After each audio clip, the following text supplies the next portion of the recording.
overcoming loneliness on your self-improvement journey. Yes, it's an emotion. Essentially, everyone has experience and knows what it's like. If I had to describe loneliness in a nutshell, you could feel like you are missing out on things in your life. You could be doing more. Or if you focus on the social aspect, you feel like you could have more friends and you desire more. Loneliness, anger, jealousy, and everything else related.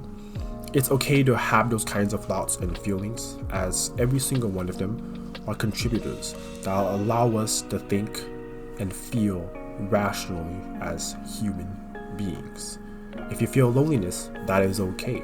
It just means you are human. So that being said, there could be some signs of loneliness. I know there are most likely countless traces, but let's just start somewhere. Perhaps you find yourself unable to relate to other people. When I say that, think of sympathy. When you look at another person or a stranger, you don't judge them right off the bat. You gotta see yourself in their shoes, and then you don't get jumping to assumptions, you don't jump to bias. Or on the other hand, maybe you constantly wonder why you are left out on certain things in life. Just take a second to think to yourself. You ever feel like you are missing out on things? You ever feel like there's something cool going on in this world and you could be part of it?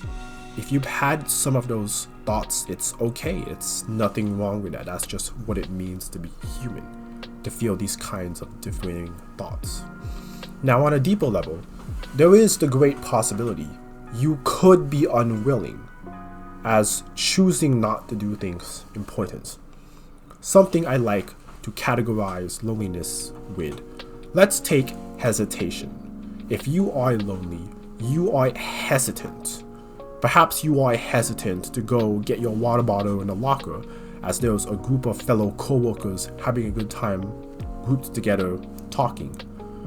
Or maybe you are in a classroom and the teacher has a group assignment. You're not close with anyone there, and you are hesitant to talk to anyone because you don't really know people. Hesitation and loneliness go hand in hand. I'm sure you have your own experience when it comes to those two qualities. So luckily, there is a very easy, simplistic solution that which we can address loneliness.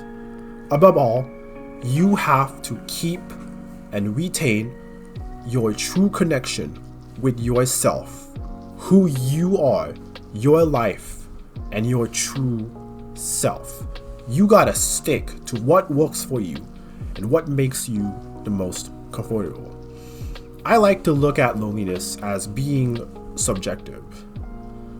Being lonely is different for everyone. Myself, personally, I enjoy peace. I enjoy isolation. It is perfectly fine for me to have, not so many friends, as I am happy.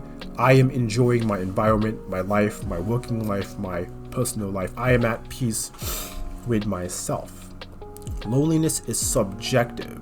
Even a person who has a lot of friends, with the possibility they might not even be their true friends, could still feel lonely. You hear about this kind of story all the time across various social media platforms. I'll say it once more. Loneliness is subjective. So, knowing all of this, let's take a step forward.